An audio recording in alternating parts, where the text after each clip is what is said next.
Today we've got questions on Babylon, Supersessionism, the White Knight of Newark, King Louis XIV, and Charles opines on what he thinks is the greatest novel ever written.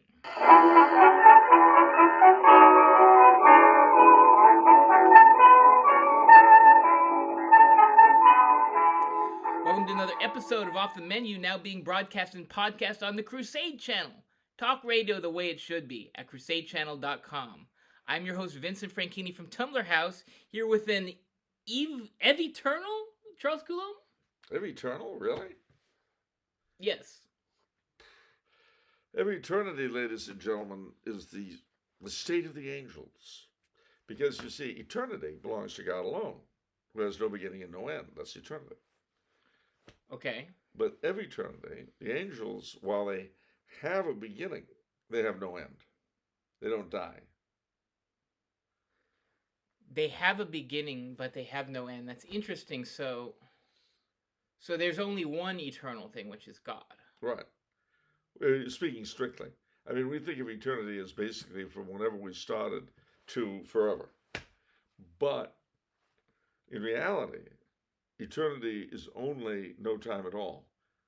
And the minute you've got a question of origin, there's an issue of time involved. Right. So the angels began when God created them. I mean, you couldn't really even say at what point in his existence did he create them, because he doesn't exist like that. Yeah. But he creates them, and so they have a beginning. But now that they are, they shall be forevermore, as will happen with us when we die. And if I was really eternal, ladies and gentlemen, I would already be in that glorious after state. I don't know what this is. Well, I'm just floating in the eternity. Oh, okay. I'm just sort of in the ether there. Yeah. Yeah. I'm very spiritual, not religious, but spiritual. And if that weren't enough, it's kind of like living in Arcadia, basically. How is that? Well, when you're living in Arcadia, California, you're basically just living in eternity. I could see that. Yeah. Sure, absolutely. Yeah. Say it's great to be back in Arcadia, by the way. I'll have you know that in true local San Gabriel Valley fashion, I was delayed from making my breakfast meeting at the only place in town in Sierra Madre by the famous Sierra Madre car show, which took up the whole of beautiful downtown Sierra Madre Boulevard. Yeah? Yeah, so I was late for my breakfast. And you know what that meant? Late for the show? Exactly. And if that weren't bad enough, ladies and gentlemen, you'll have noticed we are broadcasting from the old studio. A mere week ago, this place was covered in dust and cobwebs. There was the echoing sound of abandoned feet walking through the place, like Hill House. Whoever walked here walked alone. But over the past week, they've spruced it up, cleaned it up. The old cameras are all back, except I see they're new cameras, new lights. But no, I mean the whole studio is. I mean, it's the place where the magic began. Is the place where the magic continues. And we'll be here. We'll be doing this for a little while. And it's a state secret as to how long. Okay. We're not saying when or if we're going to resume the split personality deal. For some reason, when you said that, like, it's state secret, we're not going to reveal that. For some reason, that reminded me of the rhetoric regarding the war. Like, we can't tell them we're going to withdraw, right? Because we mustn't let them know it would damage morale. Yeah. And, well, similarly, in the House of Cards, the English version, not the American version, Francis Urquhart was always saying what someone would say. So you would say that the Prime Minister is incompetent. Oh, well, I could never say such a thing, though you might. Is that what, the Kevin Spacey equivalent? Yeah. Oh, yeah. Yeah, it was Francis Urquhart. The British equivalent was much more amusing. And he didn't consume enormous amounts of ribs. Right. That was his favorite play. That was kind of random. It was very random. Yeah. A lot of that was random. Yeah. Kevin Spacey's kind of random. Yeah. You know, he actually comes from a distant planet. And you're referring to K-Pax. Uh-huh. Yeah. Yeah. Yeah. But then, darkness has conquered Brad and Janet. The servant's gone to a distant planet on the late night double feature picture show. Rocky Horror? Yeah. Yeah. Now imagine Kevin Spacey in Rocky Horror. That one, I don't think that would be good. In a Tim Curry role. No, definitely not. Only Tim Curry can be that level of creepy. Spacey's pretty creepy. I don't know if he's played. I mean, has he actually played a creepy role? Well, yeah. In House of Cards, his character was really creepy, and the longer the show went on, the creepier he became. Well, they were both creepy. They were a creepy couple. Yeah, she was creepy, and you didn't really realize. In the beginning, you thought maybe he's creepy and she's sort of like semi-victimized, but you came to realize she was as much of a whack job as he was. Yeah. They were both pretty scary. Yeah, I'd say so. Kind of like, I don't know, Joe Biden and Kamala. Yeah, I guess so. Not in the same way, but no, yeah. Different. Actually, I'll have you know, my brother made a very funny comment. What? He said that now that I have an Austrian journalist press pass, I could show up at the White House and say, Ms. Harris, Charles Coulombe, European conservative, is it true you're turning state's evidence?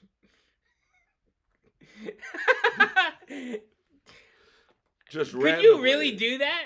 I could. I don't think I'd get away with it, but no. But could you imagine doing that randomly in the middle of anything? I feel like we should do a Kickstarter for you. Sending me to the White House to ask her that question. Ms. Harris, is it true you're turning state's evidence? With no introduction, no anything. And, everyone's staring. Oh, I'm sorry. I didn't realize. I'm sorry, ma'am. I hadn't realized it was all off the record. I'm sorry. My apologies.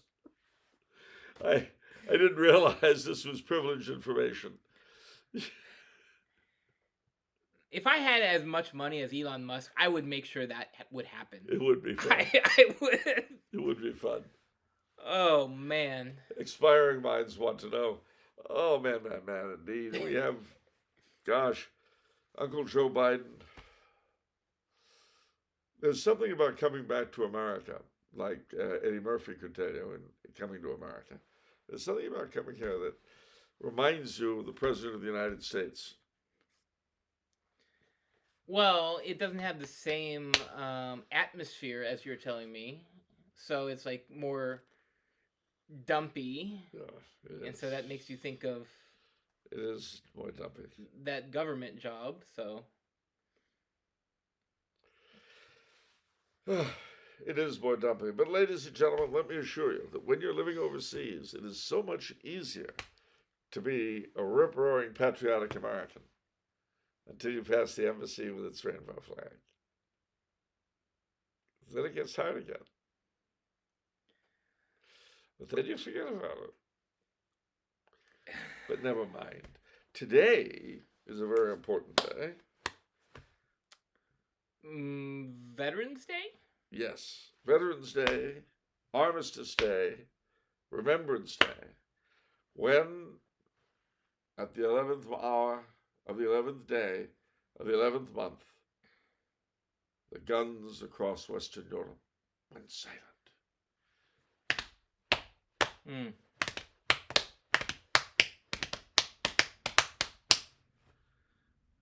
Taps the last post. And at 11 a.m. this morning, the 2-minute silence. Where? Everywhere. Well, the British Commonwealth now.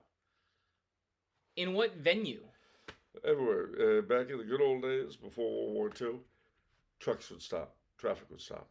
For 2 minutes? For 2 Everywhere? minutes, everywhere.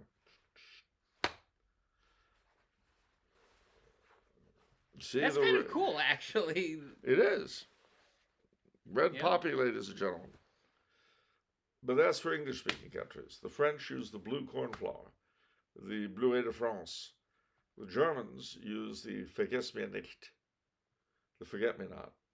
And the Austro-Hungarians use the Edelweiss. Now, what I would love to do is have a badge of some kind of all 4 flowers bound together in remembrance of the dead of what was surely a civil war. Mm. So that's and we've got the build up to, it's also St. Martin's Day, of course, the processions in Germany and Austria for children, and Thanksgiving is coming up. I'm starting to do the Saints of the Day. Now I'm starting to read that. The United States Council of Bishops provide that. As I was reading of St. Martin of Tours. But it was a little brief, and I couldn't really delve into it. So it sounded like he vouched to not execute certain heretics that were being executed. I don't know about that. What I do know about St. Martin of Tours was that he was a soldier. Yeah. He was the uncle of St. Patrick. Yeah. And he was born in what's now Hungary. Samaria was the name of the town. It's Szombathely now. He gave half his cloak to a beggar, and then had a dream in which the beggar appeared and declared that he had in fact been Christ. And so when he left the army, he moved to Gaul and became a hermit/monk. He was drafted to become Bishop of Tours. In what I read, it almost seemed like he was almost tricked into becoming a bishop the way it happened. Yeah, and then he becomes bishop. And he reigned against several heresies and then died. How did he die? I don't remember. Well, he wasn't martyred. Oh, he wasn't martyred. Okay. So, okay. He, interestingly enough, the Basilica of Saint-Martin at Tours was the centerpiece of a monastery of which the King of France was the legal abbot. Wow. Well, that's pretty cool. Yeah, I think so. All right, a couple comments to start off the show. Eric says, Tumblr House always gives back to the community, especially to repair the light at First in Huntington. Well, that's very true. That light, you know, it's, as we mentioned in the pre-show, great thing about the light at First in Huntington is that the cops operate it. Yeah. And you can always tell when you see a really big truck barreling down Huntington, suddenly it turns red, and they have to stop. Mm-hmm. And when they do stop, inevitably, some things will fall off the back of the truck. Yeah, goodies. Yeah, and they reappear in the gift shop. I mean, they're turned into the authorities. It's like a lost and found, kind of. Yeah. kind of. They were lost and found. That's for sure. Lost, found, and sold would be more proper. Lost, found, and sold. The possession is 9/10 of the law, as Chief Clancy always reminds us. They're in your hands now, boyo. But officer, couldn't we go to jail for receiving stolen goods? Who says they were stolen? So it was an accident, plain and simple. Which it was. Yeah. All right. Now, Kyle, new patron, he has a very important question. He says, what is Liberace write about? I never found that out, and Charles never said. Ladies and gentlemen, I don't feel at liberty to reveal what Liberace was right about. You know, if you've ever seen the movie The Song of Bernadette, there's a wonderful saying. For those who believe, no explanation is necessary.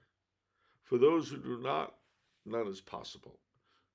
I think we're faced with a similar case here. You're drawing a comparison between the Miracle at Lourdes with Liberace being right. In a sense, because, again, you know, what was he right about? Well, firstly, even revealing that would probably endanger some people. Okay. The exact nature of what he was writing about. Yeah. Because those are the Cold War years. It was a very different time, very different place. I don't really think that it. What's more important here is not the specifics of the principle, but the principle itself. All right. All right, questions. And who better to start questions with than Andrew from New Jersey, who says, "Hello, gentlemen, and greetings from the land where more battles were fought during the American Revolution than any other colony, the great state of New Jersey. It's been a while since I've written in. A big shout out to Andrew the Elder for holding things down in my absence." I love that. I have 3 questions for Charles today. First question. I have heard Father Ripperger say that our prayers are not meritorious if we are not in a state of grace. If this is the case, if one were to commit a mortal sin, should one even bother praying? If the answer is yes, then why would that be so if, when in such a state, we are completely separated from God and cannot merit any grace through prayer or penance? Are certain prayers good to say when in this state of grace, such as the act of contrition and prayers to Our Lady, but not others? Also, what should one do if one finds oneself outside the state of grace and it is physically impossible to get to confession for an extended period of time? Well, firstly, your prayers made when you're in the state of mortal sin will become meritorious retroactively when you confess that sin and get out of it. That's the first thing. Wow. So that's Yeah. the second thing you should bear in mind too is that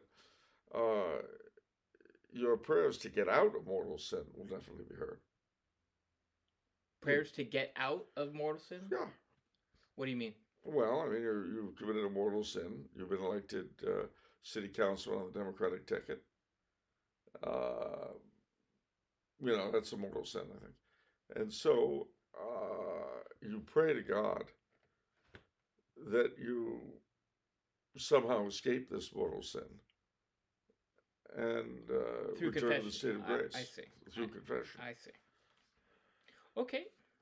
Andrew, this was actually a very interesting question. A question that I had arrived at during COVID, actually, when there was no confession available anywhere for months on time. Somebody went to a bootleg confession. I had to get bootleg confession. I had to drive an hour and a half to go down to St. Michael's Abbey. For all you local people, literally St. Michael's were the only people and then St. Andrews, and that was it. Well, you know what it was? You'd go through back alleys here, right? And they'd be psst, absolution, last rites, communion for the sick. What's it worth to you, pal? I'll say 3 roses for you. You're on, kid. Wow. So, but no, Andrew. This was very interesting to me, and when I was reading The Secret of the Rosary, I came across this information by Saint Marie de Montfort. So I'm just going to read a passage where he's talking about this stuff. Okay, to say the Holy Rosary to advantage, one must be in a state of grace, or at the very least fully determined to give up mortal sin. This we know because all our theology teaches us that good works and prayers are only dead works if they are done in a state of mortal sin. Therefore, they can neither be pleasing to God nor help us gain eternal life. I have just said that to say the Rosary to advantage, one must be in a state of grace, quote, or at least be fully determined to give up mortal sin, end quote. First of all, because if it were true that God only heard the prayers of those in a state of grace, it would follow that people in a state of mortal sin should not pray at all. This is an erroneous teaching which has been condemned by Holy Mother Church, because of course sinners need to pray far more than good people do. Were this horrible doctrine true, it would then be useless and futile to tell a sinner to say all or even part of his rosary, because it would never help him. Secondly, because if they join one of Our Lady's confraternities and recite the rosary or some other prayer, but without having the slightest intention of giving up sin, they join the ranks of her false devotees. These presumptuous and impenitent devotees, hiding under her mantle, wearing the scapular, and with rosary in hand, cry out, "Blessed Virgin, good Mother, Hail Mary." And yet, at the same time, by their sins, they are crucifying our Lord Jesus Christ and tearing his flesh anew. It is a great tragedy, but from the very ranks of Our Lady's most holy confraternities, souls are falling into the fires of hell. We earnestly beg everyone to say the Holy Rosary, the just that they may persevere and grow in God's grace, the sinners that they may rise from their sins. But God forbid that we should ever encourage a sinner to think that Our Lady will protect him with her mantle if he continues to love sin. For then it will only turn into a mantle of damnation, which will hide his sins from the public eye. The rosary, which is a cure for all our ills, would then be turned into deadly poison. A corruption of what is best is worst. So there it is from Saint de Montfort. Saint Louis Marie de Montfort. That's right. So, okay.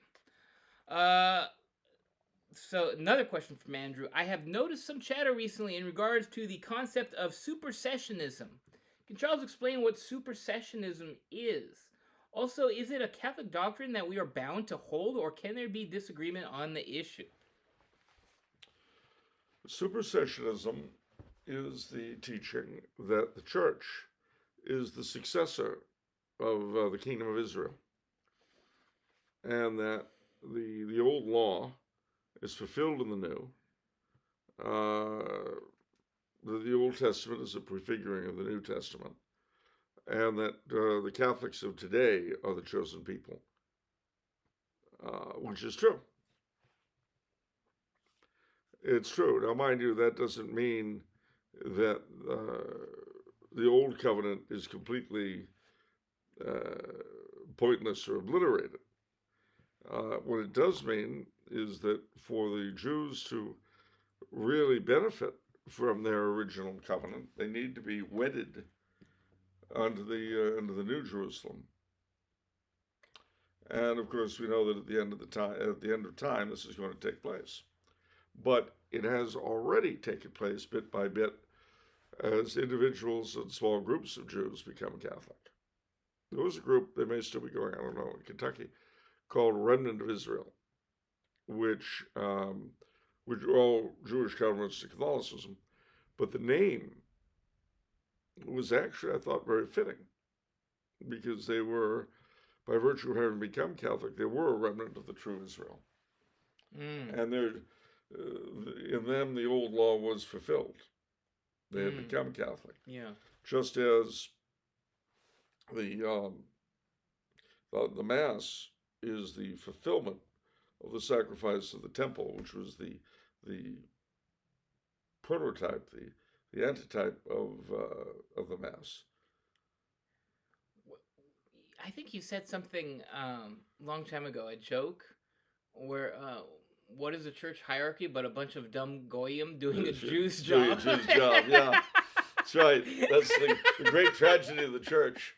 You know, a bunch of dumb goyim trying to do a Jew's job, which a lot of truth to that. I really can't argue. You know, obviously it's all going to be chaos. They don't know what they're doing. In that sense, the chaos of the Holy See today is the most fitting. Yeah. Because they don't know what they're doing. The special gifts that God gave the Jewish people, He did not take away. But unless they convert, in which case you often see those gifts employed precisely the way they were meant to be. If not, then they apply them to anything else, and they tend to do very well at anything else. So the second question is it Catholic doctrine? So that doesn't seem to appear on any of your four creeds that you like to cite. No, not specifically, but it certainly is written about by the fathers and doctors of the church, you know, tons and tons and tons of times. They're So that's like almost the ordinary magisterium or something, the sensus approaching fidelium. it. This is the consensus of the fathers. Yeah, Yeah, it's approaching infallibility. interesting. All right, can Charles tell us what he knows about a certain Anthony M. Imperiale? Imperiale. Imperiale, also known as the White Knight of Newark, New Jersey. He is vilified these days when he's talked about at all, but in a sick world that also vilifies Mother Teresa, are the criticisms of him valid, or can sane people look back in retrospect and find that perhaps he was right in many ways, similar to a Senator Joe McCarthy? Well, yeah, more so, in fact. Mm. He, Imperiale was, like Rousseau in Philadelphia, like a lot of other Northeastern Catholic urban machine types, he was a tough guy, but Newark was a tough town. When? In the 60s. Okay. I guess his career started in the 50s and he died, I think, in the early 90s. I could be wrong. But he was a tough fellow, and of course they don't like him primarily because he was a Catholic and made no bones about it. But see, again, look at Newark now. It's a dump. Look at Jersey now. It's got dumperies spreading. Whoa, wait a minute. That's a little bit... You're singing a different tune now. What, dumpery? Paramus Mall? No, that's an island of sanity. Okay. And besides, the Paramus Mall is outside Newark. It's in the burbs. But you're assaulting Jersey in general now. I thought this was... I mean, this was the Garden State. This was... It is the Garden State. And Callahan's sausages are not made of horse meat. I thought it's hot dogs. Yeah, that's what I meant. They're still not made of horse meat. Okay, well, and go you know on. what? You know what? If Callahan's made meat patties, they wouldn't be horse meat either. How about that, smart guy? I'm not one of the detractors. I don't even care about Callahan's. You don't care about Callahan's. No, I don't care about Callahan's. I don't care about your... I can't even remember. What's that terrible New England dish? Chow mein sandwich. I don't care about Cincinnati chili. So what do you think about Frankie Valli and the Four Seasons? They're nice. They're from Jersey. Okay, Yeah, I get your Jersey point. boys. And you know what else? You know what else? What? This is November of 2023. I turned 63 last week. My first datable memory was November 22nd, 1963, when JFK was shot. Really? Yeah. That would have been 60 years ago. But wait, there's more. My first taste of champagne, my parents' New Year's Eve party, 63, 64.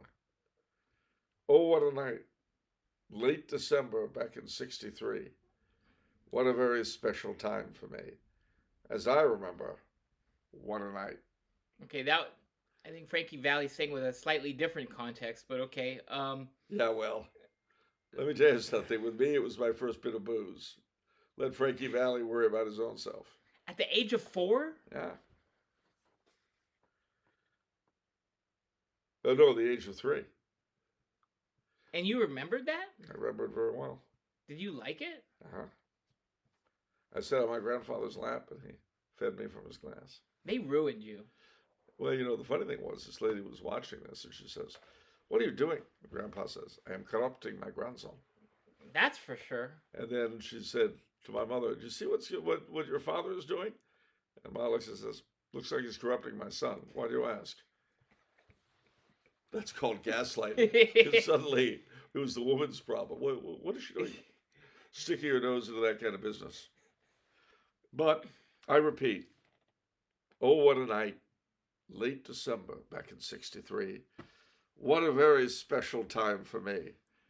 As I remember, what a night. What a bottle. What a night. It Okay. tasted so good, and then it tasted so right. Wow, that's an impressive adaptation there. I think it's actually a much more moral adaptation than what's actually being described in the song. Yeah, that's well, I guess. Yeah. Okay. Anyhow, You seem flustered. are we done with Jersey? I was defending Jersey. You're attacking Jersey. No one is ever done with Jersey. Jersey is an ongoing epic, a saga. You can never be just done with Jersey. Okay, we're leaving Hoboken now. That's not how it is. How is it? Jersey is a self-existent reality. Isn't all reality self? That doesn't even make any sense. What the hell?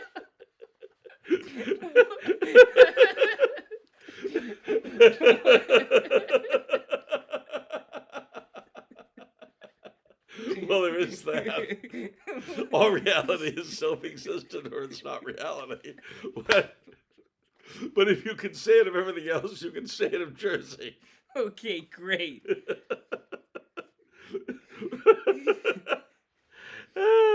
Back in the saddle again. Back where a friend is a friend. Oh, Jersey. All right. I love Jersey. Beautiful. And not just the state. What else is there? The island of Jersey. What? After which the state was named. New Jersey. Did it ever occur to you that there's an Old Jersey? Yeah, I always wondered, where is Old Jersey? It's near Guernsey. Oh, the island? Yes, the Isle of Jersey. Wow. Okay. And not only that, they had a lady there that served milk. She was called the Jersey Maid. Okay, I don't believe you. That can't be true. Well, actually, what is true is that the Jersey cow does come from Jersey, the dairy cow. Why? They have... that seems so obscure. Like, it has to be on this obscure island for a dairy cow to exist? No, you completely reversed it. It's a particular breed of dairy cow that was developed on the island that is called Jersey. The breed is the Jersey cow. They also got Guernsey cows that come from, you guessed it, the Isle of Guernsey. But the Jersey was taken to the United States and became one of, if not the most popular breed of dairy cow. Hence, Jersey Maid wasn't really referring to the island or to the state, but to the breed of dairy cattle. What are the special characteristics of a Jersey cow? Beats me. They're sort of yellowish in color. I remember that, as opposed to the Holsteins that are black and white splotches. Yeah, I like a moo cow, not a Jersey cow. Like Mother Moo. Mother Moo. Yeah. I was just at Mother Moo. Yeah. She welcomes you, by the way. Well, everybody welcomes me. I mean, they show respect. Well, that's not what she's... Well, no, actually, that's not true. I lie. Because there were two sides. One was covered in rainbow and says, embrace diversity. And then the other said, all welcome here, also rainbowed. Well, I'm gonna need a little bit more respect than that. Don Vincenzo needs some tribute. Tribute more than tolerance. Yes. Okay. All right. Kyle says, greetings to Vincent and Gnarly Charlie. Thanks a lot, Keeley. I would like to know what Gnarly Charlie thinks about the man in the Iron Mask. Who was he really? What does Gnarly Charlie think about King Louis XIV? Was he really a bad king that ran France into the ground with his parties and wars, or was he a genius? Okay, so Man in the Iron Mask was a real character, of course. I do not believe that he was the twin brother of the king, but he certainly was a political prisoner of some importance. I don't know who he was. There's speculation. As far as Louis XIV goes, Louis XIV is one of those characters, a bit like Napoleon, although more malevolent, in my humble opinion. Louis XIV was one of these characters who was either, at any given moment, very, very good or very, very bad. If you see what I mean. Okay. lukewarm was not Louis XIV. A lot of what he did I certainly admire, and in some ways am a beneficiary of as a French Canadian. But a couple of his things were disastrous. Among them, picking a fight with the papacy, which was probably not smart. It ended up with the Pope supporting William of Orange, overthrowing Louis's ally in England, James II. So that didn't turn out well for anybody.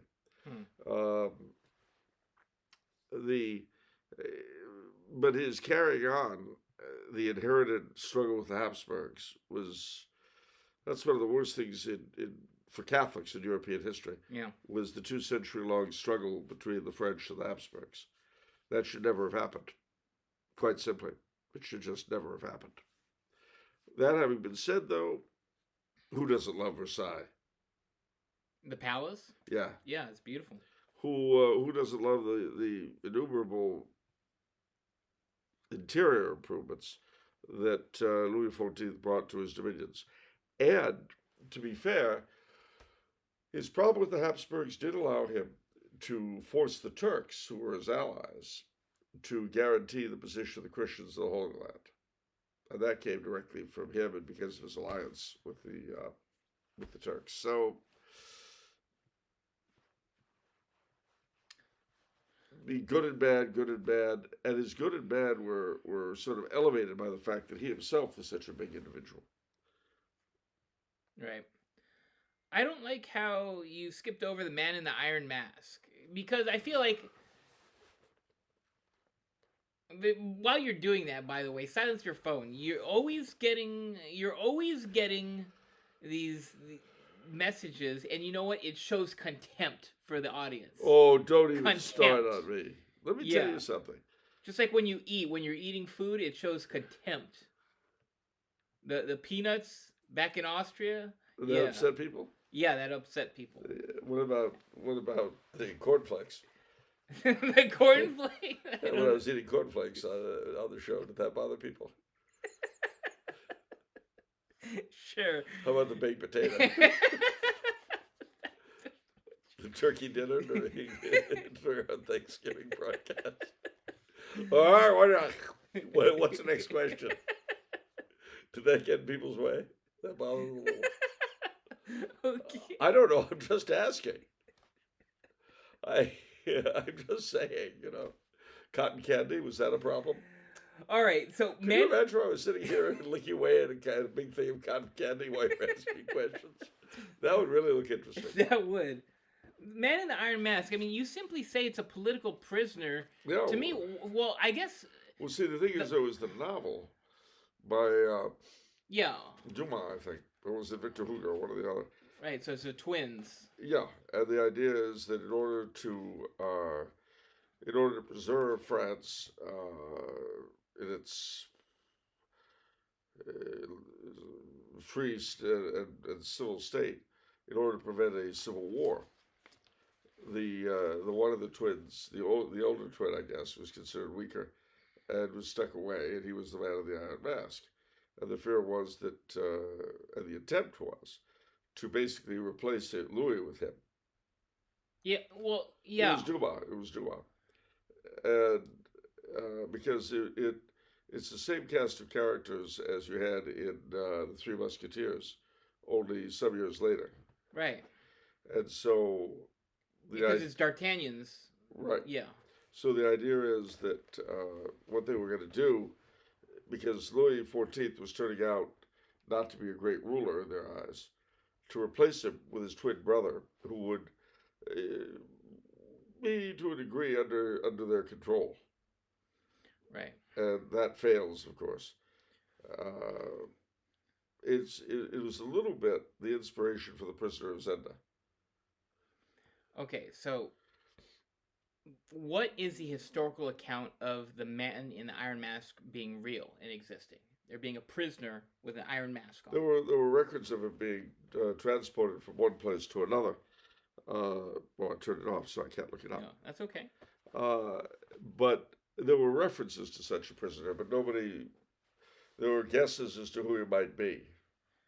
Well, see, the Iron Mask begs so many questions because who who is so special that there has to be this level of effort and where they can't simply be killed and they can't simply be put in prison and their identity must be secret. Well, of course. And nobody really knew. So Yeah. Dumas made up this very intricate, interesting Yeah. story. And then you wonder what kind of a life that would have been like for the man in the Iron Mask. I mean, think of having your skin constantly exposed to iron. Sure. Horrible. That would not have been pleasant. No. So okay, so no inside scoop. No inside scoop. Okay. Except I'd say 2 of coffee and 1 of vanilla. 2 of okay, we can do that. All right. Keeley also says on an episode of Church Militant, The Download, they argued about whether or not the internet was good or bad, and if they could go back and remove it. On one hand, it has benefits of spreading the faith and important information, and it provided medical information to save lives. On the other hand, there's pornography. The number one reason, many say, is the reason the internet existed. There's conspiracy theories and heresies, as well as other bad behaviors. There's talk about culture of social isolation, narcissism, and the problem of people not being normal anymore. In other words, people don't talk to each other. They type. Children don't play outside. There's isolation. So many issues. So the question is for Charles, if you could go back to 1984 and push a button that would cause the internet to not exist, would you do it? No. Why? Well, because the internet has done some terrible things, but it's done a lot of great ones. I mean, it's like the printing press. It's like censorship. It's like any number of things. It's a tool. And tools are in and of themselves neither good nor bad. It depends, usually. It depends on the purpose to which we put them. And, yeah, it lends itself to all the horrible stuff he said, and he's absolutely right in his reading of the thing. But, as you know, I have an Indian godson I could never have made outside the age of the internet. Right, of course. I mean, so... Hi, Ruru. It's my godson. He's got to get the doctorate at Cambridge, doctorate in history. Already? Yeah, he's not yet. It'll be probably May or June. So I'm going to go over for the graduation. Well, it's been, 5 years? I guess it's been a while, yeah. Okay. He got to Cambridge when I got to Austria. All right, good job, Ruru. Yeah. Wow. And shout out. Shout out to Ruru. Shout out to my godson, Yarden, who's serving in Israel right now. He's a convert from Judaism and is now has been called up to active duty because of the unpleasantness. Yeah, the whole. But I think your point is dead on about a tool being a tool. I would challenge anyone to list a tool that has been used for more good than bad. I mean, pen and paper. Let's just talk about pen and paper. Has there been more good things written in the history of the world or bad things? That would be tough to answer. How about food? Have there been more fatzos than? Sorry, I shouldn't go there. Chocolate. Chocolate is simply for the devil. The devil, yeah, it's trying to get you addicted to pleasure. Why do you think it's called devil's food cake? What? The chocolate cake is called devil's food cake, and the vanilla cake is angel's food. I've heard of the angel food cake. Yeah, okay. Devil's food cake. Yeah. Is chocolate. See what it goes along with what you're saying. Yeah, that's true. Chocolate comes from hell. That's why it's so dark. It's burned. I love the conviction you had when you said that. That was great. Look, if you're going to come up with garbage, say it with conviction. I mean, if you don't say it with conviction, it's just garbage, right? But if you say garbage with conviction, all right, I've got a motto for Joe Biden. America stands on the brink of ruin. Let President Biden finish the job. Yeah. See how that conviction changes what otherwise would sound like sheer lunacy. But when you say it with conviction. Yeah. Don't you feel better? You're a man of principle. That's right. My principles are not for sale, but they do rent at exceedingly reasonable rates. That's good. All right, Rob, fellow paisan.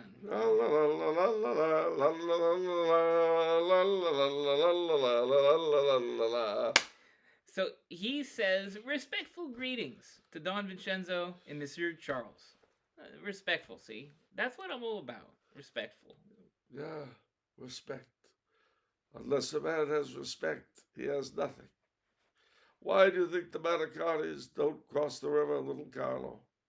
And I would say, I don't know why, Don Giovanni. Respect. Also, they know they're dead meat on our side of the river. That's for sure.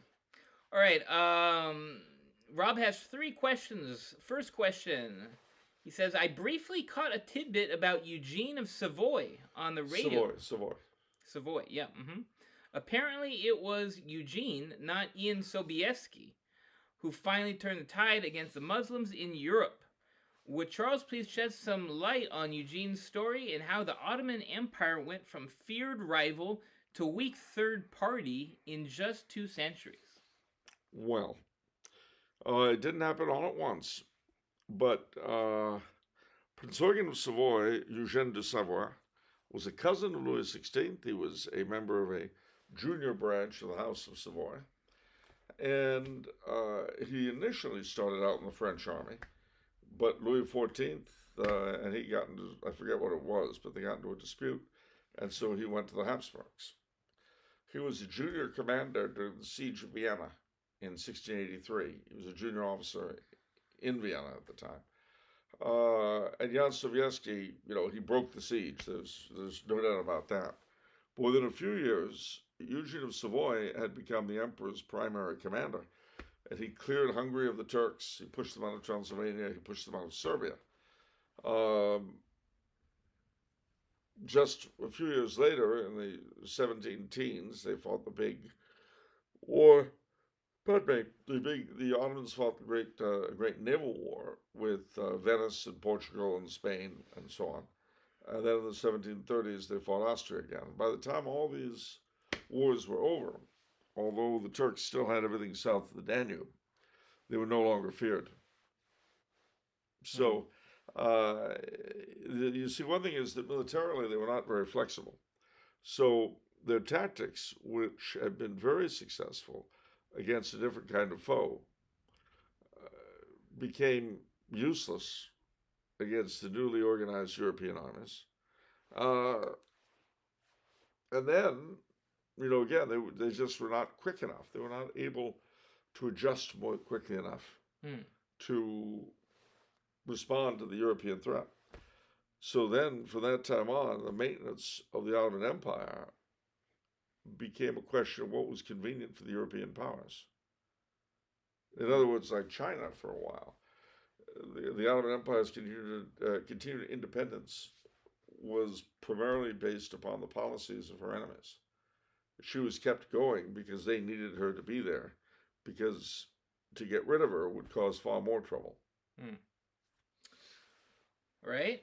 My Douay-Rheims Bible purports to be a literal translation of the Latin Vulgate of St. Jerome. Some of the books have new names in the New American Bible and or other translations. For example, 1 Kings and 2 Kings are typically listed as 1 Samuel and 2 Samuel.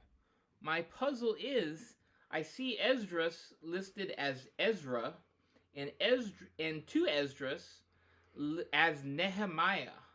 The Latin Vulgate lists 3 Esdras and 4 Esdras, but I don't find these 2 books in any English translation, including my Douay-Rheims Bible. If these are in my Bible, where do I find them? And if they have been removed, when was this done, and who decided to remove them? Wouldn't removal mean the Latin Vulgate is no longer the authoritative version? Well, to back up, I would say no. It wouldn't mean that. It wouldn't mean that at all. What it would mean is that there was something a bit missing from the English version. That's all. The Vulgate remains the supreme version, but for Esdras, its canonicity, it was certainly translated by Jerome into Latin, but there was always a great deal of dispute about whether or not it belonged to the canon, and I don't know how that dispute was finally settled. All right. What happened to the city of Babylon? It was capital of two major empires. Now it no longer exists. When was it destroyed and by whom? Well, it was destroyed. It was still the capital for Alexander the Great after he conquered Persia. I believe it was probably destroyed by the. It had been when the Persians took over. When they conquered Babylonia, it was damaged. Yeah, but it wasn't destroyed. It became a provincial center for a while, but it was really after the Muslims that Babylon disappeared into everything but the few ruins you see now. Where was Babylon located? What's now Iraq. Nebuchadnezzar. Yeah, well, whenever I think of Babylon, I actually think of the Hanging Gardens of Babylon, because that was the wonder of the world. That lives large in my imagination. Like what does a garden have to look like for it to be a wonder of the world? Pretty lavish. Yeah, exactly. And back in the day in Iraq, is that what you said? Iraq. Yeah, like how is that possible in the desert? It wasn't desert. The land between the rivers was not desert. I see. And it was greener then anyway, but it's still not desert. Okay. Bonus question. What is your opinion of the pumpkins that often are included with the candy corn? Many thanks, Rob. Clever name redacted. I am all in favor. Yeah, they're not bad. It's kind of a change of pace. It's like usually because I've got a handful, and then you come across the pumpkin. It's like, ooh, a pumpkin. Yeah. The candy corn, though. Halloween is over. I got to tell you that my favorite time of the year is probably the week before Halloween. Why? Because the anticipation? Yeah. And not just of Halloween, but of everything. It's the beginning of the celebrative season, so to speak. Halloween, Thanksgiving, Christmas, New Year's, Epiphany, Candlemas, into Mardi Gras. Yeah. So Halloween is the very beginning of that. And the few days before Halloween, it's all laid out for you, right like that, waiting.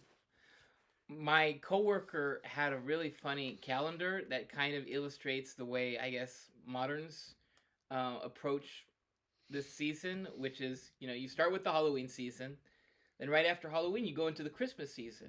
And then the Christmas season ends on the day before Thanksgiving, and you have a couple days of Thanksgiving, and then you go back to Christmas. You go back to Christmas.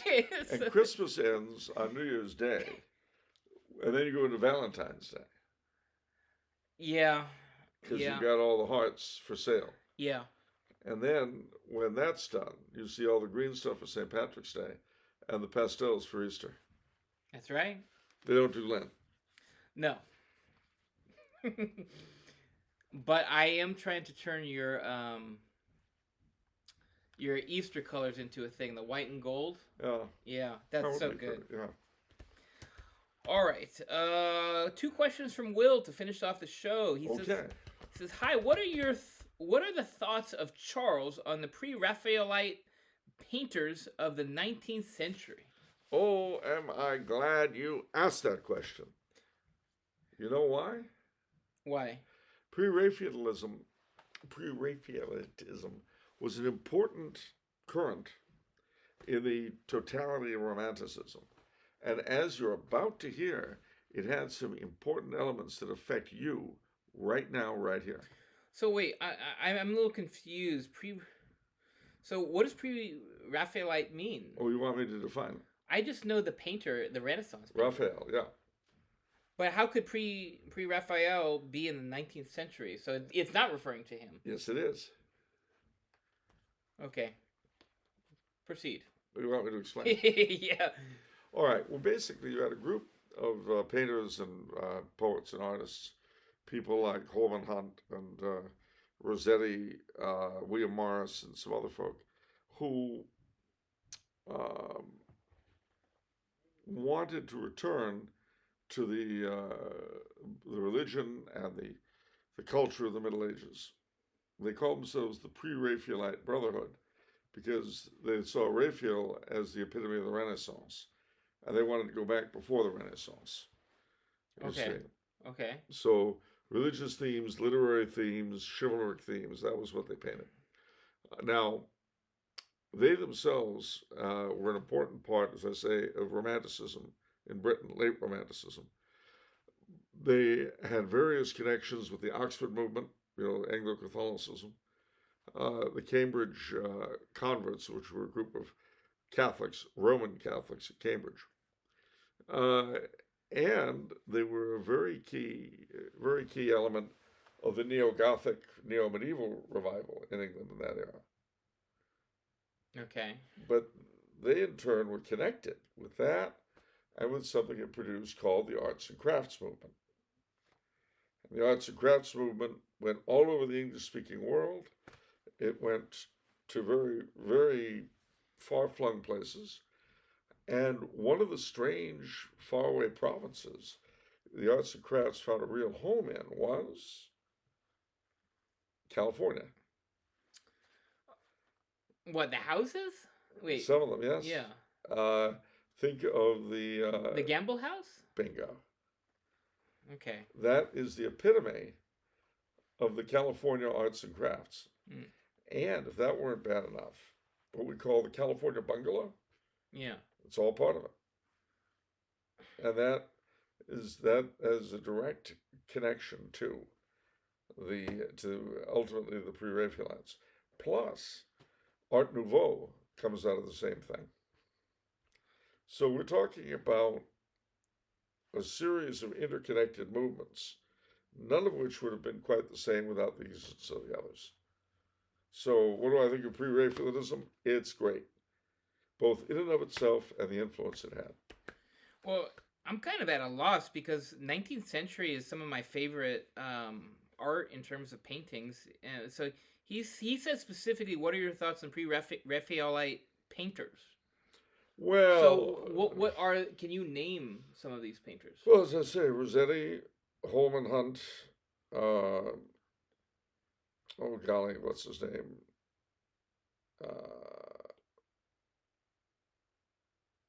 And these are people from Europe? From England. Oh, from England. And they all knew each other. Rossetti had an Italian name, but he was English. That's funny. I don't know a lot of painters from England. My world, and welcome to it. Well, name some painters from England in general. What? Really? Whistler. I don't know him. You've never heard of Whistler's mother? Never. No. No, really no. I've taken a lot of art history, and I do not know these people. Go on. Continue. I'm struck dumb. I think that's unfounded. Me too. I'm dumbfounded that you're dumbfounded. Oh, wait! You have to look it up on your phone. Yeah, I do. Why? This is so. You're so. It's so obvious. You know how I'm always grasping for things? Yeah.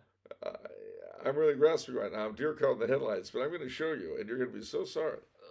You should have to do this. This is ridiculous. I'm 63. How can you look at me with such? I can't believe you don't know English Constable painters. Turner. Never heard of him. I never heard of William Blake. William Blake? I thought he was a poet. That too. No, like Rossetti, and like William Morris. He was a jack of all trades. You never heard of William Morris? William Morris? Yeah. Did he make cigarettes? I just do it. I just knew it.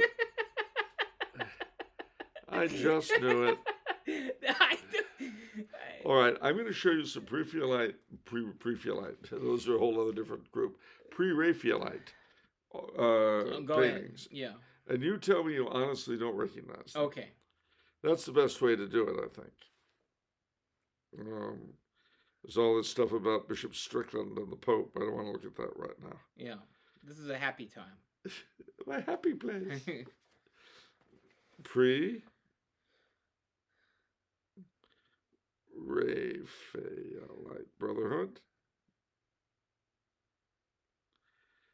Yeah, Waterhouse, of course. John Everett Millais. Okay, that's probably the most famous one, Ophelia. I know that one. The Lady of Shalott, I know. I don't know Lady Lilith. I don't know Lady Godiva. The Awakening of Conscience, I've seen that one. Okay, William Holman Hunt. I didn't know the painter. Okay. See, Waterhouse, you know the work.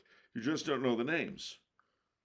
I didn't know it was a style, too. Yeah. I didn't know they categorized it as yeah. There's Hunt again. Millais, I couldn't think of Millais, but he was going around my head. John Collier, William Holman Hunt again, John Waterhouse, Rossetti. This is kind of a skipped over. Well, it's not really. I mean, these guys, I mean, they're wonderful. It's good. It's definitely evocative. Yeah. Yeah. Burne-Jones. Edward Burne-Jones, of course. Huh. Henry Wallace. I admittedly don't know these people. I mean, this is something that I have simply not been taught. Remember what I keep saying? Now, they were taught in my day. I've done a lot of art history, too. I've done like 3 total art history classes on Western art, and I've never come... I mean, I know Ophelia in some of these and individual ones, but I feel like Pre-Raphaelite was glossed over or something. Well, I mean, it goes back to what I'm always telling you about how the educational system stinks. Yeah. But no, the Pre-Raphaelites, and to go back to what I think of them as, I mean, their personal lives were often very disordered, to be honest. But that's very often true of artists in general. Yeah. Now, you can associate with them in a weird way. I've mentioned William Morris repeatedly, but also John Ruskin. And oddly enough, Pugin, who was a Catholic and one of the great architects of the time. But these different movements, they had some of the same personnel, and they shaded off into different areas. But the Pre-Raphaelites, as I say, and you never heard of the arts and crafts movement. You have mentioned this on the show before. That's why I was able to answer some of these. I'm talking about your... No, see, never. This is what I'm saying. Yeah. This is what I'm saying. Yeah. And the arts and crafts movement was worldwide, and it resulted in all kinds of things. Yeah. Including here in our immediate area. The style they call California plein air. Have you heard that? No, I haven't. See? And again, I'm not blaming you by a long shot. We know, they taught Art Deco and then Dada. Of course, Dada, which is so important.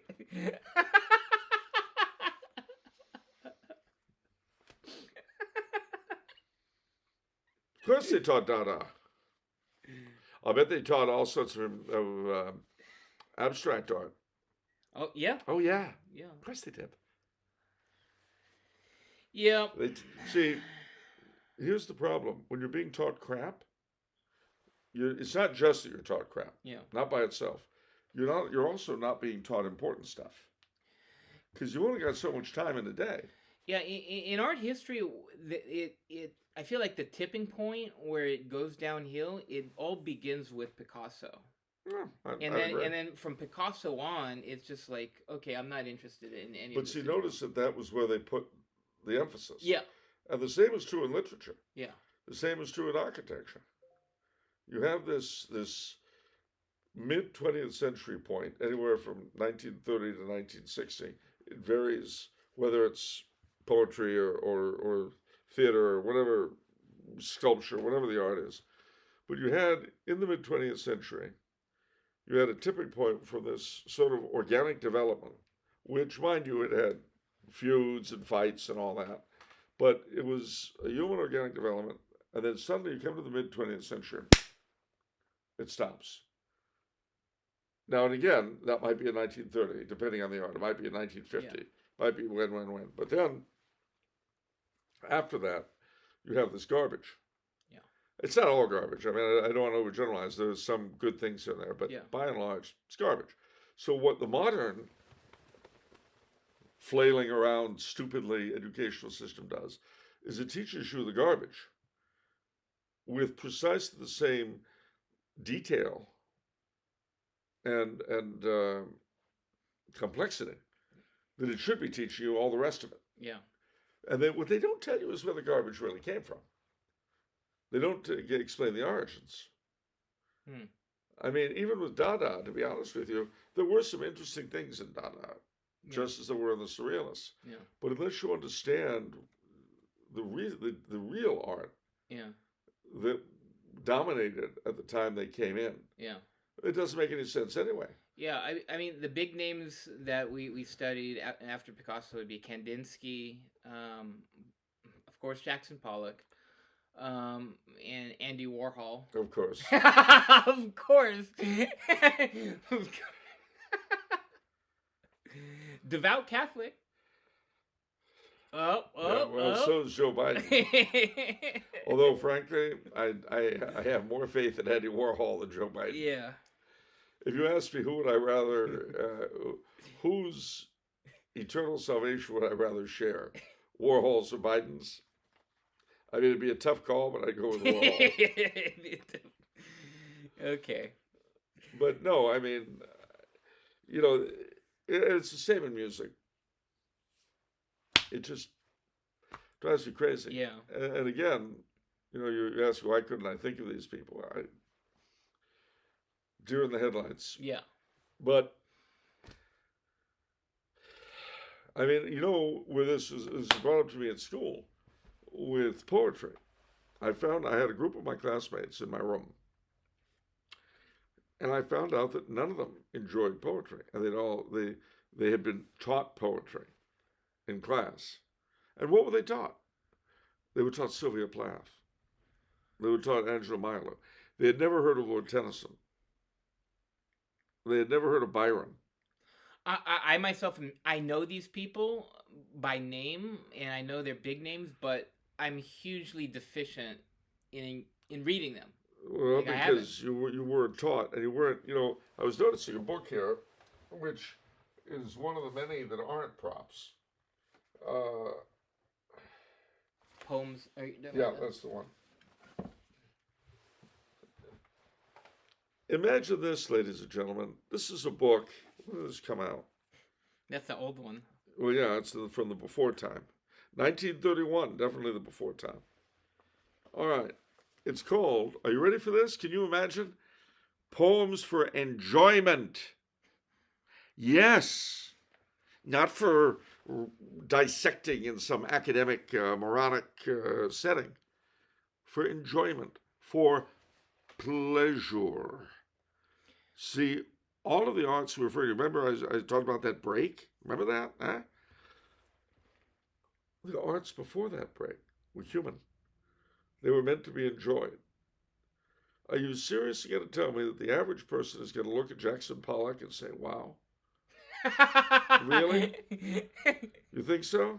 Is he going to sit and listen to Schoenberg with his atonality and say, oh, wow, this really moves me?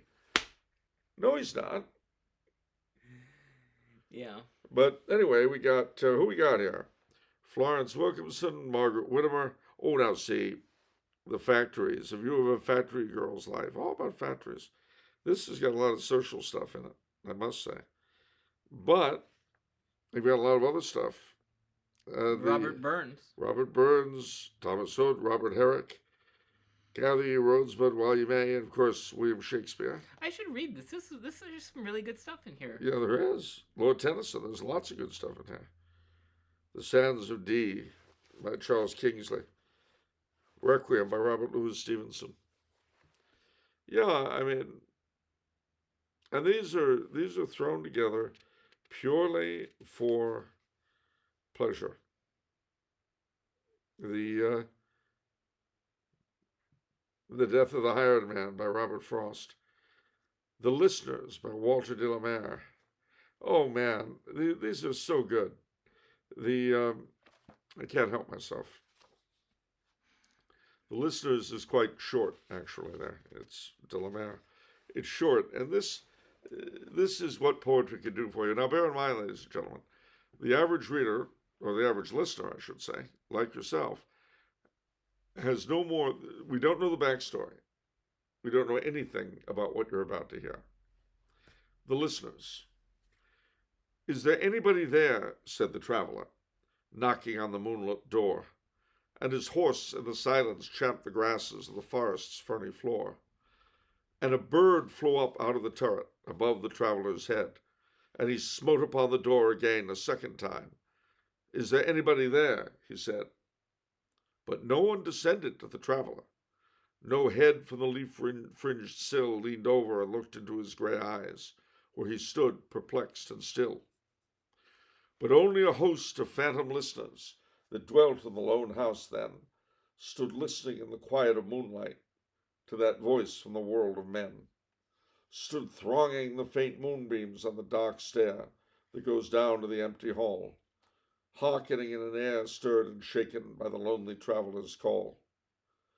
And he felt in his heart their strangeness, their stillness answering his cry, while his horse moved, cropping the dark turf neath the starred and leafy sky. For he suddenly smote on the door even louder and lifted his head. Tell them I came, and no one answered, that I kept my word, he said. Never the least stir made the listeners, though every word he spake fell echoing through the shadowiness of the still house from the one man left awake. Aye, they heard his foot on the stirrup, and the sound of iron on stone, and how the silence surged softly backward when the plunging hoofs were gone. What is that about? We don't know, do we? That's the point. Someone has come to this medievalesque scene, to this abandoned castle or manor house. He bangs on the door. There's something is inside, not people. Ghosts, we don't know. They are the listeners. They hear him. And he bangs on the door again. They make no response. But he senses that there's something there. And he answers, tell them, we don't know who they are. Tell them I came. Tell them that no one answered. Tell them I kept my word. And then off he rides again. We don't know. It's a little chip of life. And you can see him. There's something going on here that's beyond our ken. We don't know what the story is, but it does rouse a certain emotion. It does rouse a certain emotion, and I think it does absolutely play on one's imagination, because there's gaps in there that you want to fill in. Like, you want to fill in the story. Yeah, right? you want to fill in the story. Where it's like these ghosts that have been wronged, and then he's trying to do the right, but, I don't know. It's too late. Or, yeah. Whatever the story is. Yeah. There was something going on. He did his best. Apparently his best wasn't enough, but he tried. And that could also even be metaphorical. You could say, for your, living up to our dads, to, past generations, like, all the principles they stood for, like, I tried. You look up at your family tree. Yeah. And you say, tell them I came, tell them I kept my word. Yeah. I did what I could. I mean, you can work it 1,000 ways from Sunday. Yeah. And on the surface, it's an interesting story, and again, medieval-esque. Yeah. But you can take it anywhere of a million ways, and that is good poetry. I'm going to take that book home with me. I should be reading more poetry, to be honest. Yeah, but if you do that, you'll become a better person. Well, I better watch out for that. Yeah. We'll see what'll happen. You'll have a broader understanding of things in general, of life, of people. You'll certainly understand the culture you inherited much better than you do now. And the worst of it is, if you start doing this stuff on your own, you may actually begin to enjoy it. And the one thing we must never do today is enjoy ourselves. Well, I've been reading a lot of Father Ripperger, actually, lately. I've been diving into his Introduction to the Science of Mental Health. And one of my takeaways is a human pleasure and human enjoyment is very malleable and then based on habit too. Yeah, habitus human. Yeah.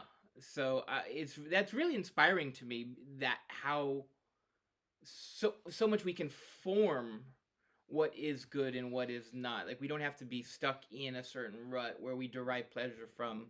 We can remake ourselves. Yes. I do have one problem with this book. Where does the cable go in? I've been trying to. Well, just instead of, think of each page as its own screen. Like, that's a screen, and instead of scrolling down, you flip the page. Oh, really? Yeah. Huh. And, yeah, instead of hitting the back button, you just turn the page back. Oh, wait a minute. No, I can do this. You mean like...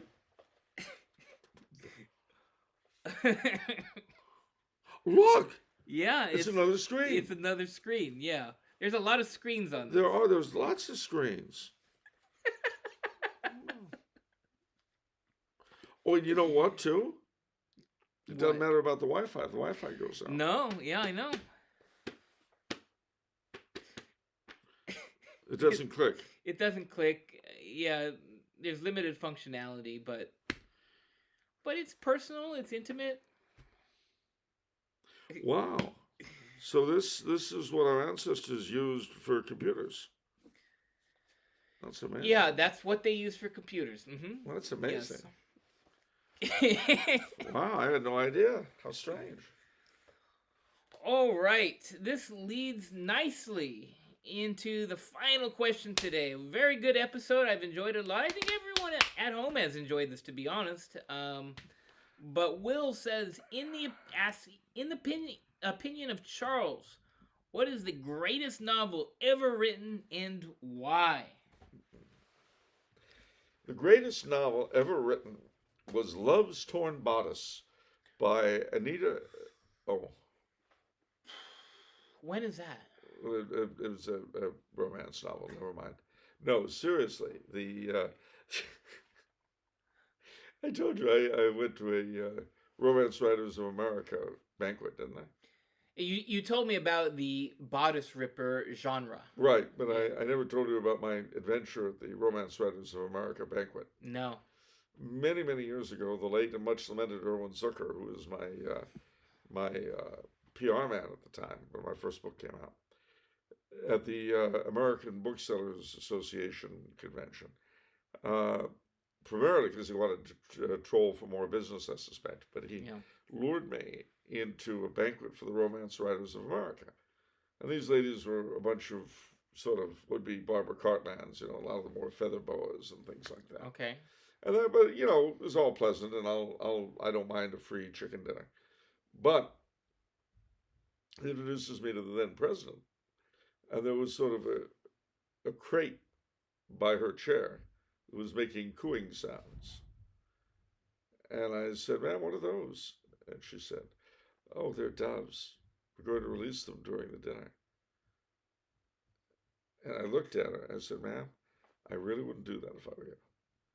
And she said, "Why not?"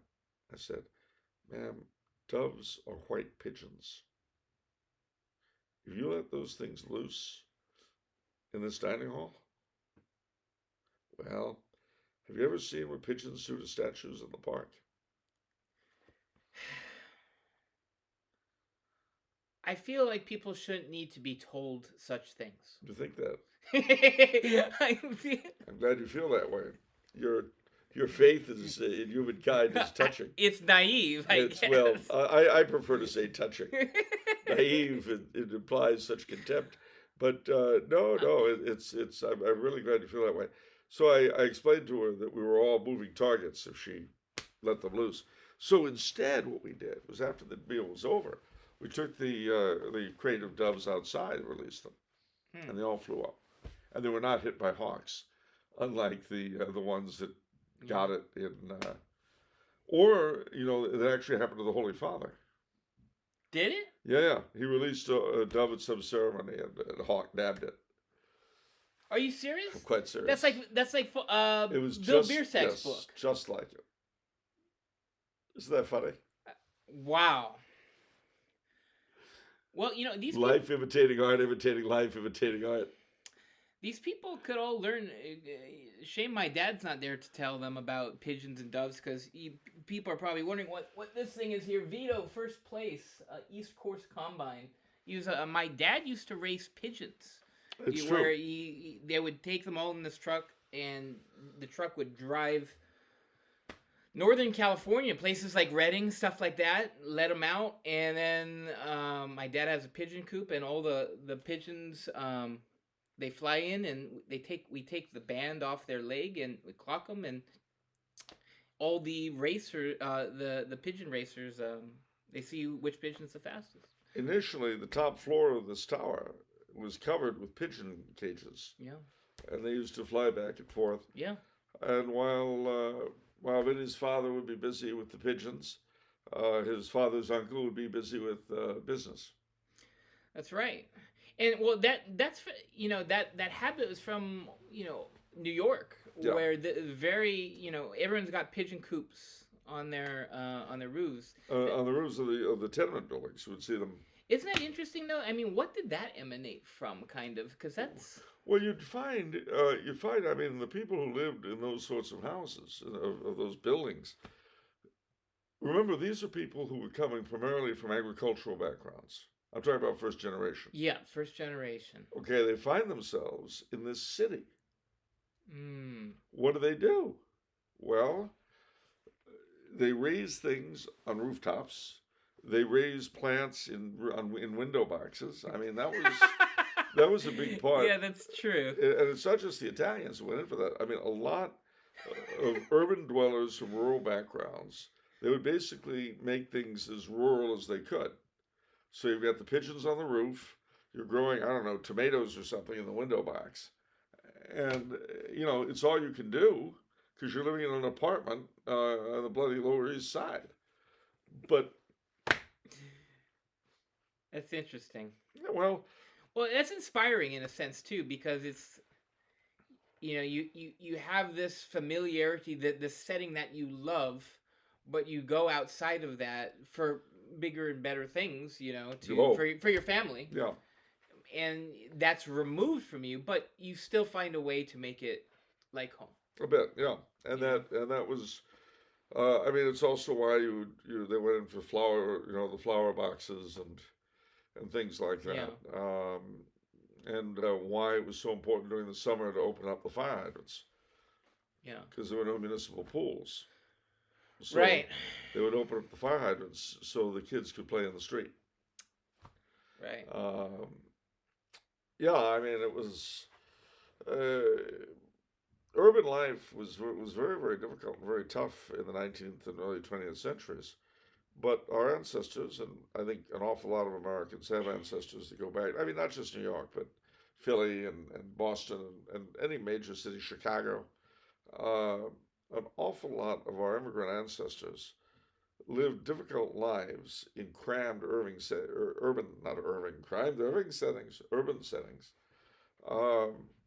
And the funny thing is that people who lived through that, on the one hand, they got out as soon as they could, hence the movement to the suburbs after World War II.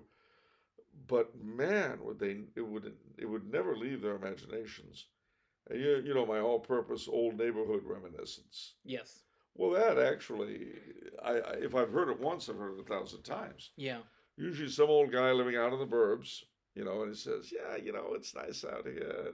We got a nice antenna on the roof. We can watch any TV. We've got a beautiful car. I love my lawn and all that. But, back in the old neighborhood. And then, if it's so great, why did you leave? Yeah. Because, of course, the truth is, being human beings, they didn't appreciate the good they had until they lost it. Right. And, I mean, your grandmother, she was always growing things in the window boxes. Why aren't you kids growing anything? Well, because we've got a gardener, you pay a lot of money to do that. Well, yeah, but I don't know, you can help him or something. I love this is a beautiful episode because we took a question from novels and we went to We went bodice rippers, homing pigeons, first generation immigrants to human nature. And we haven't even answered the question. Exactly. But we are going to answer that question. There is an answer to it. It's not A Tree Grows in Brooklyn. Wow. I knew you well, while we're on this topic. It's not I Remember Mama. It's not any one of a ton of immigrant storybooks. Okay. It's not any of those. Although I've read a lot of them. I've liked them. It's not Peyton Place, even though that was written by a French-Canadian lady. It's not Fritz Leiber's Conjure Wife or Our Lady of Darkness, even though he was a friend of mine. And speaking of friends, it's not even anything by Ray Bradbury. Wow. Though he was a friend of mine. No. Are you ready? I'm ready. Have we built up the suspense? I hope so, but I think everybody knows the answer. But okay. Can you see the kids pitching pennies on the sidewalk in the old neighborhood? Yes, I can see it now. Okay, good. East side, west side, all around the town. The girls play Ring o' Rosie. London Bridge is falling down. Boys and girls together. Me and Mamie O'Rourke. We tripped the light fantastic on. Take us home. The sidewalks of New York. Yes, great. Okay. Beautiful. All right. Anyway, no, it's got nothing to do even with New York City. Sorry. Lord of the Rings. Now, why do I say it's the greatest novel ever written? I'm glad you asked that question. Yeah. Well, because at basis, it is the Catholic story of our era, the Catholic epic, if you will. It's a very powerful meditation on the relationship between free will and divine providence. There are all sorts of other things symbolized in it by things like Our Lady and the Blessed Sacrament. But above all, as I say, it is through the medium of what he would have called, he being Tolkien, a fairy story. It is a look at how the way things really are. And no, I don't mean we have orcs running around. But I do mean each of us are challenged in the way the protagonists of that story were challenged. To persevere. To persevere in the faith, regardless of what happens. And despite the fact that it's very often difficult to make choices. It's very difficult to know what to do. I mean, there's even that chapter when Samwise is, the choices of Master Samwise. Yes. You know, do I take the ring and try to go on, or do I leave Mr. Frodo? That's one of my favorite chapters, actually. Yeah. But see, in real life, we're all faced with those sorts of choices. Yeah. So, and this will sound odd, given A, that it's fantasy, and B, I love fantasy, and I love the Pre-Raphaelites, haha. But it's precisely in depicting men's aspirations that you really delineate man at its most real. To put this another way, well, we'll take you as an example. Okay. We take your highest aspirations. Everything else about you is important, and it's really a part of who you are. But those highest aspirations are really what you deem to be important. Yeah. To know you, to know your highest aspirations is the best place to start. Yeah, that's very true, because I notice about myself when I'm enjoying a person, I'm talking to a person for the first time. That's really what I want to know about them. Yeah, of course, because that tells you more about everything about them. I mean, for one thing, you couldn't have the aspirations you have if you weren't who you are.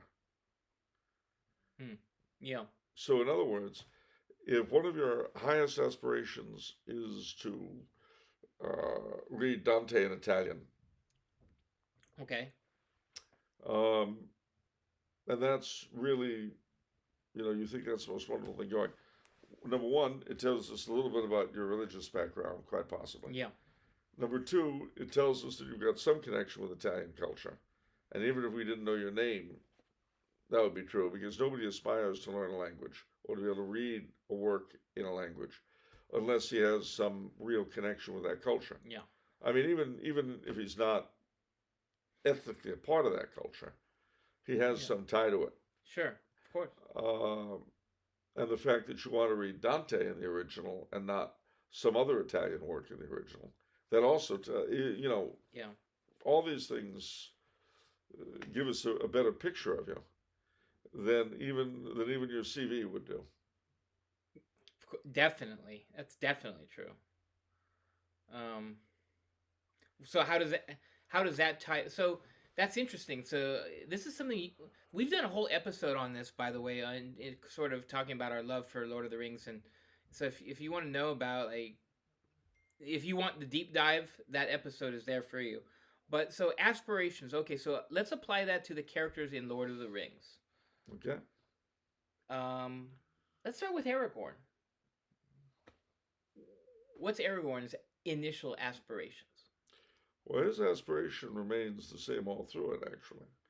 It's the restoration of the kingdom to which he is heir. The destruction of the ring. I mean, he's born as the heir to the kingdom. And the restoration of that kingdom, even though it seems impossible when he's born, is what he's bred for. He falls in love with Arwen and Domael, the daughter of Elrond, and that represents another aspiration. But he's fallen in love with an elf maid, a half elf maid, but an elf maid nevertheless.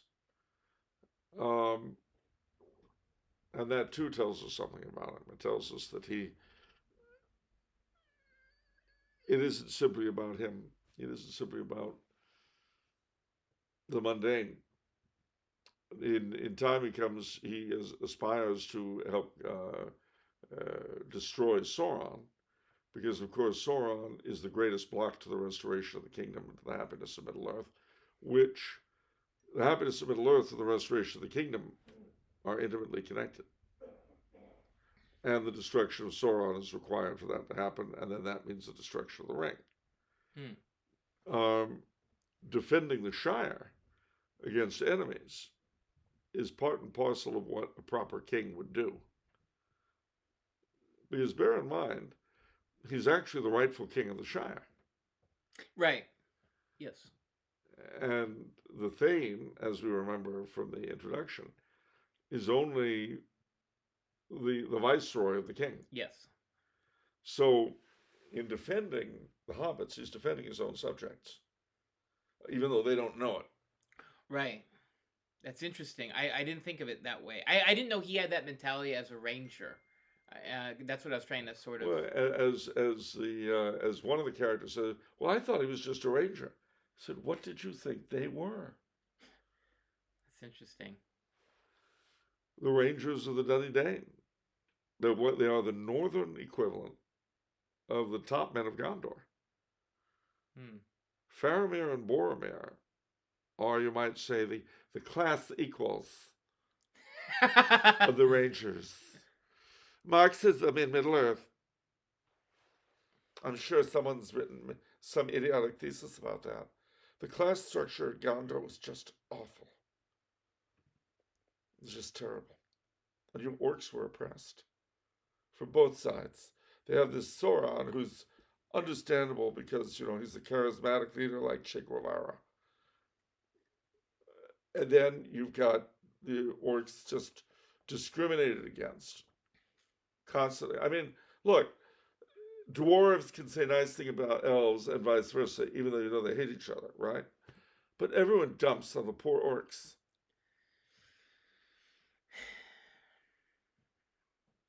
Well, maybe they should get some hobbies or something. A little refined. I want to hear about I've always wanted to hear about the orc wives. There aren't orc wives. Well, then how do you get little orclings? There aren't orclings. Cute little orclings, cuddly orclings. Maybe they bite now and then, but as you're holding them, I'm more interested about the ant wives. You're talking about wives. you want to find the ant wives again. Yeah, that's right. I know where they are. No, you don't. I do too. Where are they? Vegas. Oh, yeah, okay. The showgirls. Gosh, that's perverse. What a thing to say. I know, yeah. What did you think they were? It's a mystery. I don't know. It's like, where are the lost tribes of Israel? Well, everyone knows that. Utah.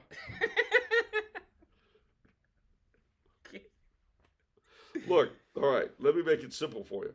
The lost tribes of Israel went to Utah and became the Mormons. Okay? You with me? Okay. And the ant wives went to Vegas and became showgirls. I don't see why this is so hard for you. That's not very romantic. I don't know. You don't think showgirls are romantic? You ever date one? I mean, romantic in a different sense. I don't know. Like anyhow, okay. I'm making a horrible error, which is I'm taking you too seriously. All right. You see the abuse I get, ladies and gentlemen. I come home is the hunter, home from the sea. Here I am. And I'm greeted with this I don't know what to call it. This criticality. Oh, just play the. It's just. Are you okay? What a sob story. Yes. I have come 6,000 miles. You have come 6,000 miles and you have done nothing but feast and booze it up from dawn till dusk. And now you're here, and I present you with a glazed donut, and guess what? No gratitude. I ate the glazed donut. Yeah, I know. But you're still sad. That glazed donut didn't stand a chance when I walked in the door. It was gone.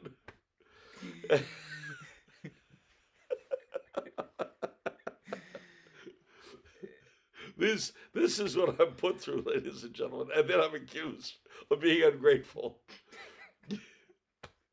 You'd wondered about the ant wives your entire adult life. I give you the solution, and where's your gratitude? Zippo. Oh wow! I'm so sorry. I solved the 10 lost tribes. You got any other mysteries? I can solve a Kennedy assassination. I can tell you what that was. What? What was it? It was a CIA plot to kill Governor John Connally. That's actually strangely more acceptable. Well, the magic bullet went bouncing back and forth through his body. Yeah. Went out and killed JFK, and he survived for many years. Typical CIA mix-up. Yeah. So I'll give you another one. Anything you like, I can answer it. Okay. Well, I guess other than Liberace was right. Okay. Well, no, that we can't talk about. We can't talk about. Okay. We don't talk about Liberace in Fight Club. With really good reasons. You wouldn't talk about Liberace in Fight Club, would you? No, I wouldn't. Smart move. What's the Loch Ness Monster? Bobby. What's Bigfoot? Johnny.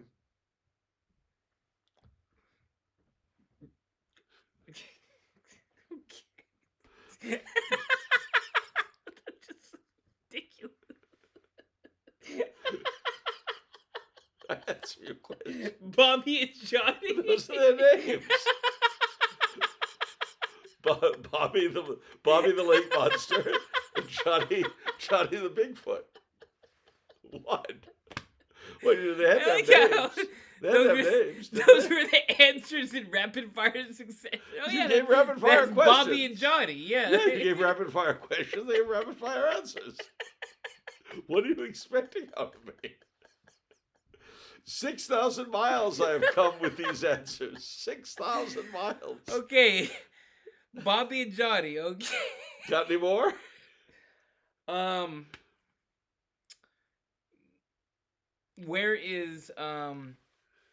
Where's the prophet Elias? Lake Okeechobee, Iowa. Wow. Okay.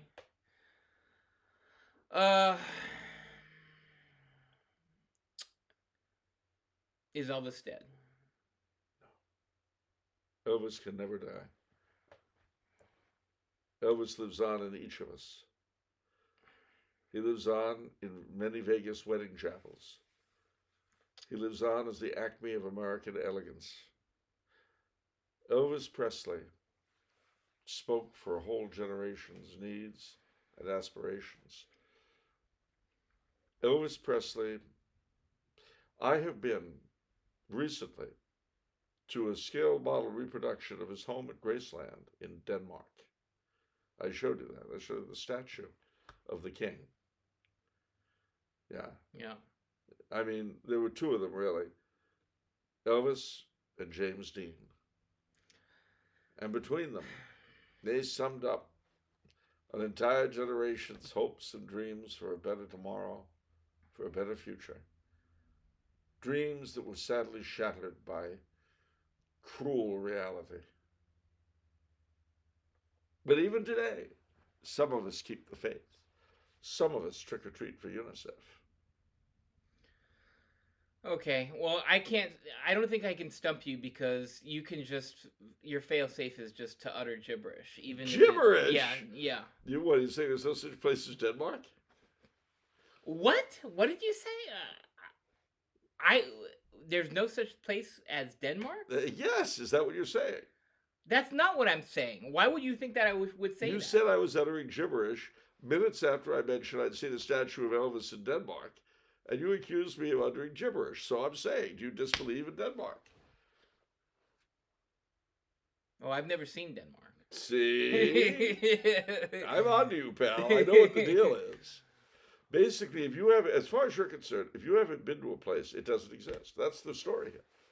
You've never been to Graceland either, which is why you don't feel... No, there's a huge difference. I don't say it doesn't exist. It's an open question. Does it exist? So you're an agnostic toward Denmark? I'm agnostic. All right. How about Graceland? Graceland? Is that an actual town, allegedly? It's not a town. It's a mansion. It was Elvis's mansion in Memphis. It's an open question whether that ever existed. Yes. How about Elvis himself? No. I saw Viva Las Vegas. Okay. Well, then I will ask you one last question. Okay. Was Elvis really Shakespeare?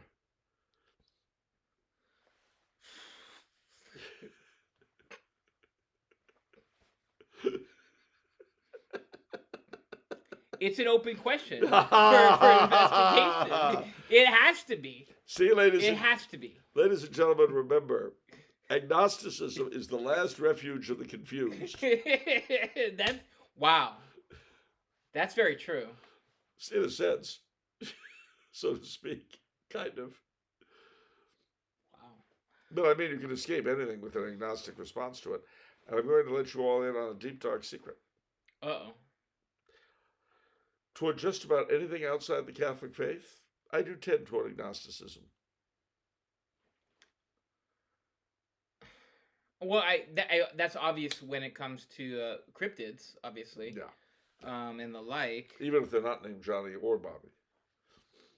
I feel like that's... Yeah, I guess even in history, too, when some of these differing accounts, we always get a question on the Italian guy who's cleaning things up, and some people say he was too rough. Some people say he really cleaned things up. I can't remember his name. Where? In Italy, I thought during the Renaissance. Savonarola. Savonarola, yeah. So you were agnostic on him, I remember. Yeah. So that's an example. So that's interesting. Well, and the reason why I'm agnostic on Savonarola, and also, believe it or not, on Alexander VI, the Pope of the time. Okay. The reason why I'm agnostic is because both of them are defended, and both of them are attacked by authorities for whom I have great respect. Yeah. So, if two sets of authorities, both of whom I think are smarter than I am and know more than I do, can't agree, then what kind of a worthwhile opinion could I possibly have on that? That's fair. I think that's an important point. You've said this time and time again, but it's good to reiterate it, which is, you don't need to be an expert on everything.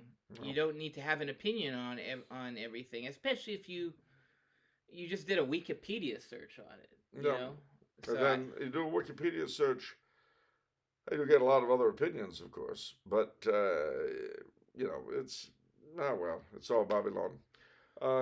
Should we say anything about the elephant in the room today, or should we let it wait till the fallout and see what happens for next week? I don't know what the elephant in the room is, so go ahead and say it. Well, just Bishop Strickland being dismissed from on high. Go ahead. I don't have a lot to say yet, except that he refused to resign 2 days ago, and then he was dismissed by the same pontiff who has allowed all sorts of other scumbags and horror people to stay in power. But this guy he jumps on. So, how old is Bishop Strickland? And is he near retirement nowhere age? near. Nowhere near. He's a lot younger than Francesco and the other elderly people. That's a bad look. Well, yeah. I mean, could almost. It's almost as though you had this bunch of furious elderly people at the top who were wreaking havoc on the dreams, aspirations, hopes, and activities of younger people.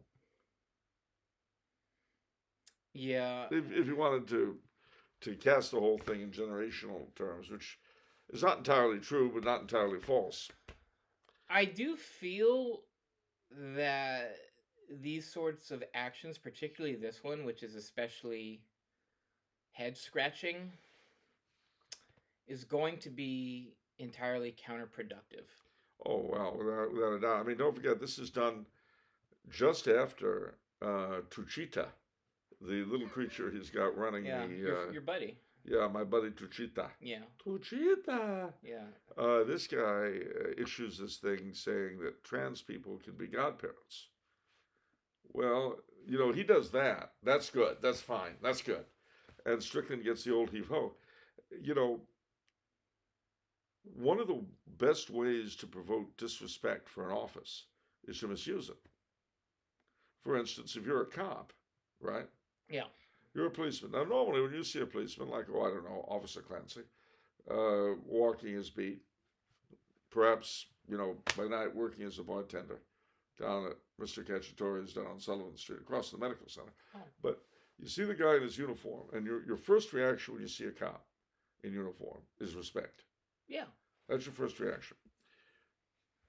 You see that same cop taking a bribe. Two things happen. You lose respect for him, but your respect for the uniform goes down a little bit. Yes. So, certainly not Officer Clancy, who was as honest as the day was long, but a crooked cop does a disservice not just to himself, but to the uniform, to the brotherhood of police, to use the phrase. Well, so too with judges, so too with mayors, so too with popes and presidents. Anything they do that reflects badly on themselves will reflect badly on the office. Yeah. That's why I kind of try to stay away from it. Again, Father Ripperger has said, you have to be careful in this because you don't want your emotions to hurt your opinion of the office in general and the respect it's due. Precisely. And if you're a Catholic, remember that part of the problem we're faced with is that in order to evangelize people, part of bringing people into the faith is inculcating in them a loyalty to the papacy. Yeah. And I don't really have to enlarge in great detail about just how difficult the current excitements make doing that. Yeah. And yet, we still have to try. Since we're talking about this, I feel like I want to sound off on something that I feel deserves to be talked about. I haven't seen a lot of discussion on it, but whenever I see people I trust, Eric Salmon's on Twitter is very good, a lot of other people, but there's this mention of Pope-splainers. Pope-splainers, like, how are you going to explain this? Your head's going to explode, blah blah blah blah blah. It's fine. I just wanted to talk about the Pope splainers, quote unquote. I think you had said something really good long time ago. Maybe it was from you, maybe it wasn't, but I think it was basically it sort of handling a pope in this sort of situation. It's kind of equivalent to handling an abusive father. That was me. That was you, and so too with Vatican II, right? Where it's you're dealing with abuse, and people are emotionally have to cope with that. And so to that end, what I would say is it's important because Pope splainers, that's how they're coping, No, right? Like that's how. So we have to it understand. is so cope. It's so cope, but we have to understand, like, oh, not be like, oh, stupid Pope splainer. It's like That's how they're dealing with. this an is how abusive they're parent. dealing with Yeah. it. This is a relationship here, And it's it's very difficult. it's very difficult. I mean, if if your mother is the town tramp, Yeah. there's several ways you can deal with that. One is you can hate her, Yeah. which is probably not wise, hell for yourself. But another is you can try to take a deck at anybody who says anything about her. Oh, your mom must have come into a lot of dough. What do you mean? Fleet's in. Yeah. You take that back. Of course, the problem is a loyal son would defend his mother from anything like that. And yet, unfortunately, in this particular case, the fellow's comment is quite correct. Yes. And the ma's going to be rolling in dough pretty soon. Well, right. It's a difficult time we're in, ladies and gentlemen, and the trick is to try. I emphasize try, otherwise I'd be saying, having done it so well myself, I can tell you. But unfortunately, I haven't. Nevertheless, we have to try to exercise the utmost charity toward anybody who are not simply malefactors in themselves. And even them, I mean, at the end of the day, do you want this one or that one to go to hell? And the answer is no, you don't. No. Punished for it, maybe? Well, that's what purgatory is about. And the fact that we ourselves have to go there is something we don't want to think about either. But nevertheless, well, most of us will. But it's only due and right if we go to purgatory. It's only due and right that we go there because we have to be punished for what we've done. We have to work it off. So, too, the great figures of church and state who are malefactors, yes, of course, we want to see the evil they've done punished. But we should not want to see that punishment be eternal. It doubtless will be in a lot of their cases, but that's not for us to call. Not at all for us to call. Anyway, there is good news, however. what? Are you ready? Yes. Next week, we're doing this again. Yes. It's worked out so well. I'm really happy with this episode. I think everyone's going to be happy at home. It felt great. It's so different talking to you in person. You think so? Yeah. We can't hit me anymore. And when I'm on the other side of the planet, you can't. But no, it is. It's great fun being back. And this is how we started out in this very place.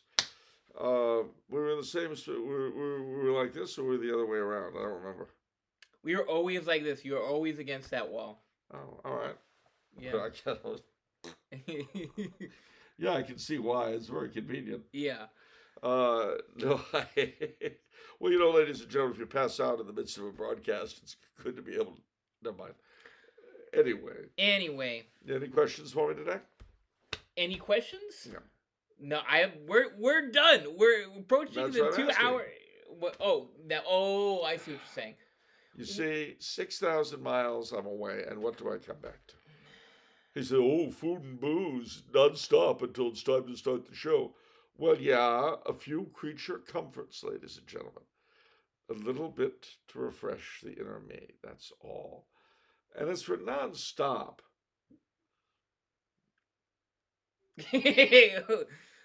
Okay, Charles, what is it if it's Monday? It's off the menu. But what about the soul you save? It may be your own. Ooh. All right, see you next time, everyone.